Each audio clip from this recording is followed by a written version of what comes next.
طيب، السلام عليكم. اهلا بكم في فيديو جديد. طيب حضرتك رحت اول حاجة المدرسة، سجلت هناك، عملت الانميلدوم، دفعت الفلوس، اشتريت الابليكيشن وخلاص مفروض انت هتبدأ دراسة. طيب احنا عندنا اول حاجة 3 حاجات. اول حاجة هو الاسئلة النظري اللي هنتكلم عنها ان شاء الله بالتفصيل، وهنشرح الابليكيشن ازاي تستخدمه على الكمبيوتر وازاي تستخدمه على الموبايل. النقطة التانية، انت مفروض في 12 ل 14 محاضرة مفروض بتروح تحضرهم في المدرسة. المدرس بيشرح لك التفاصيل ويشرح لك حاجات كتير، والكلام ده كله هنتكلم برضو عنه ونشرحه مع الأسئلة النظري. الحاجة التالتة هي الدروس العملي. المفروض انت بتحجز من 10 محاضرات ل 12 محاضرة عملي، 11 ساعة، من 10 ساعات ل 12 ساعة عملي. وطبعا لو احتجت ساعات زيادة بتحضر، تاخد ساعات اللي هي الأوبشن ده. فطبعا احنا النهاردة اهو هنتكلم عن الابليكيشن. بتفتح الويب براوزر زي كده. ثانية واحدة. ده الويب براوزر فار اب، بتدخل عليه تعمل انميلدونج. هو طبعا انا كنت اوريدي مسجل فيه قبل كده، فهعمل ساين اوت. هو بيكون نفس الطريقة زي كده، بتكتب اليوزر نيم وهنكتب الباسورد وهنضغط لوجين. طيب طبعا انت اول ما بتفتحه بيكون باللغة الالماني. من فوق هنا على اليمين بتغير اللغة انجليش الماني، وبتدخل مثلا هنا على السيتنج. لو عايز تغير الباسورد هتدخل على هنا اللي بيكون اسمك، وهنا اسم المدرسة اللي انت مسجل فيها. بتدخل على البروفايل بتاعك اللي هو الستاتستيك، الاحصاء، يعني الاسئلة اللي انت جاوبتها صح، الاسئلة اللي جاوبتها غلط، الاسئلة اللي انت لسه ما جاوبتش عليها.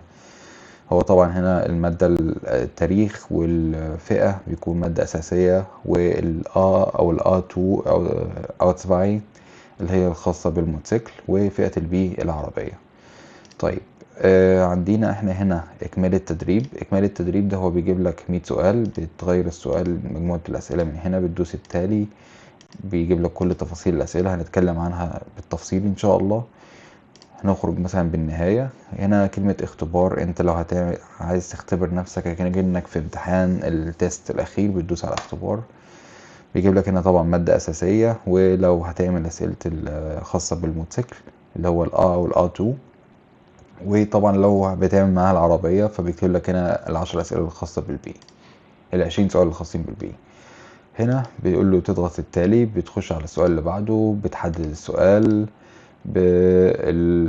بتعمل تسليم او المركبة المتوفرة، بعض الاسئلة او شرح تفصيلي شوية للسؤال، ومثلا هنعمل تسليم. فكده انت خلاص يعتبر انت عملت الاختبار. بيقول لك انت نجحت او سقطت. في طبعا اسئلة بتكون عليها نقطتين، في اسئلة 3 نقط، في اسئلة 4 نقط، في اسئلة 5 نقط. وهنا الفار براكسس هو الخاص بالتوف، التوف اللي انت هتروح تمتحن فيه.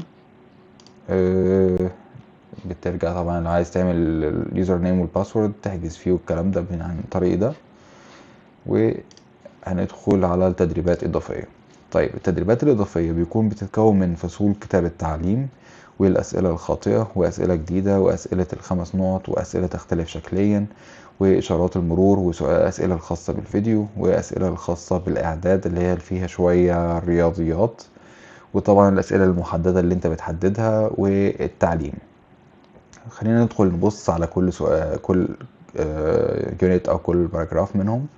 فصول كتاب التعليم بيشرح لك مثلا، يقول لك اللي هو الجرundlagen des Verhaltnisse first erster zweite، الوحدات اللي انت المفروض هتتعلمهم. لو رجعنا تاني من ورا هندخل على الأسئلة الخطأ، الأسئلة اللي انت جاوبت عليها غلط. انا اوريدي يعني ابتديت كده امشي في الموضوع شوية، فهنرجع لورا. الأسئلة الجديدة، في أسئلة جديدة اتضافت من كام شهر كده. بتدخل مثلا تقول له جميع الأسئلة، وعندنا هنا في طبعا أسئلة فيديو. هترجع النقاط والأسئلة ال5 نقط. في أسئلة خاصة ليها 5 نقط، وفي أسئلة تختلف شكليا، تكون أسئلة شوية ميكس ما بين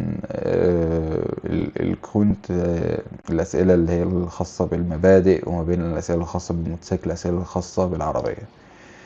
طيب، وبعد كده عندنا إشارات المرور، الأسئلة اللي لها علاقة بالإشارات المرور كلها. وعندنا الأسئلة الخاصة بالفيديو، كلها أسئلة فيديو زي كده زي ما انتوا حضراتكم شايفين. طبعا انت ليك الفيديو تشوفه 5 مرات في الامتحان، يعني مثلا شفت دي مرة تقدر تشوفه مرة تانية، تقدر تشوفه مرة تالتة لحد 5 مرات. وبعد كده عندنا أسئلة الأعداد اللي هي فيها شوية رياضيات هنشرحها بالقواعد بتاعتها بالتفصيل إن شاء الله. والأسئلة اللي حضرتك بتكون محددها. وبعد كده عندنا التعليم، ده أفضل حاجة أنا برشحها لك، إن أنت التعليم هي بتكون متقسمة ليونتس. فاليونتس دي بتختلف، يعني كل يونتس بيكون ليها أسئلة معينة. مثلا في الشروط الشخصية وعامل الخطورة ده هم من 35 سؤال، ده خاصين بالموتوسيكل. وشروط الإطار القانوني بتكون 10 أسئلة وبتختلف برضو. فهي دي عبارة عن الابليكيشن. يا رب يكون الموضوع بسيط. لو عندكم أي استفسار أو أي سؤال تقدروا تكتبوا لي في الكومنتس. ويا ريت طبعا ما تنسوناش بالدعم على اليوتيوب، تعمل سبسكرايب وتفعل الجرس عشان يوصلك كل الأسئلة الجديدة. ولو بتتابعنا عن طريق الفيسبوك او الانستجرام او التيك توك، يا ريت طبعا ما تعملناش فولو. وفي نفس الوقت لو في اي سؤال انا تحت امرك. اشوفكم في فيديو جديد. سلام عليكم.